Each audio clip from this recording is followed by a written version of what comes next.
talked about each team individually. Today, we're talking about the champs of all champs in the Super Rugby, the Toulouse, if you will, of Super Rugby, the Crusaders.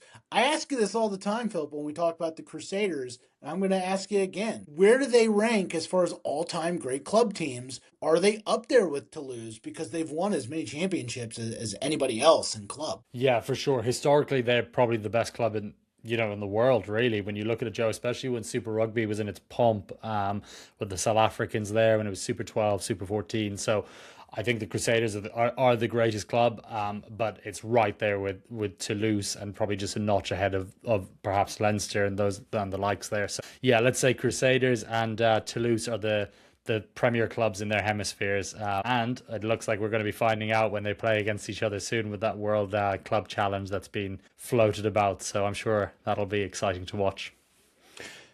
The Club Challenge, the World Cup Club Challenge, will be streaming on Flow in the United States when that happens. So, funny story for the fans that know, we release our club rankings every Wednesday during the club season. And the genesis of that was Philip and I talking about how do you rank the Crusaders and Toulouse together because they've won so many championships, they win it all the year, they win it all the time. How do you rank them?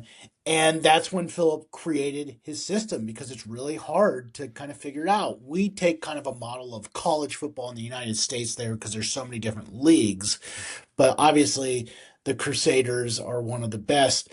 I don't know if they could beat Toulouse this year, but I think that they have a chance to. Yeah, yeah. Oh gosh, it's hard. Anyone beating Toulouse when it gets to the business end of the season. But we do say that they did lose to Saracens in Glasgow, so Crusaders could certainly give them a rattle. I'm sure. Yeah, I can't wait to see it all on flow when this competition does get kicked off.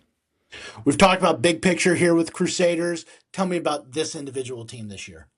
Yeah, it's interesting. I think in terms of the biggest signings, you can't really go past Lester Fayanga Anuku coming back from Toulon in the top 14. And obviously, he was playing for the All Blacks immediately, even before playing for the Crusaders again.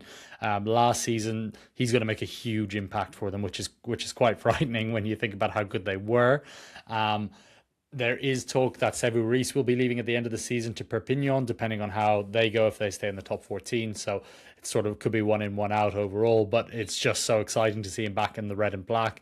Um, there's obviously Richie Mwanga coming back, not this season, but the season after. So I think the Crusaders they're just so clever in how they recruit that, and that's why they're so consistently good across the board. And I think you're going to find that there'll be some new talent unearthed once again this year. That will be in the All Black system. I'm sure it happens nearly every year with the Crusaders. So I'm looking forward to seeing who will be those players that make that jump.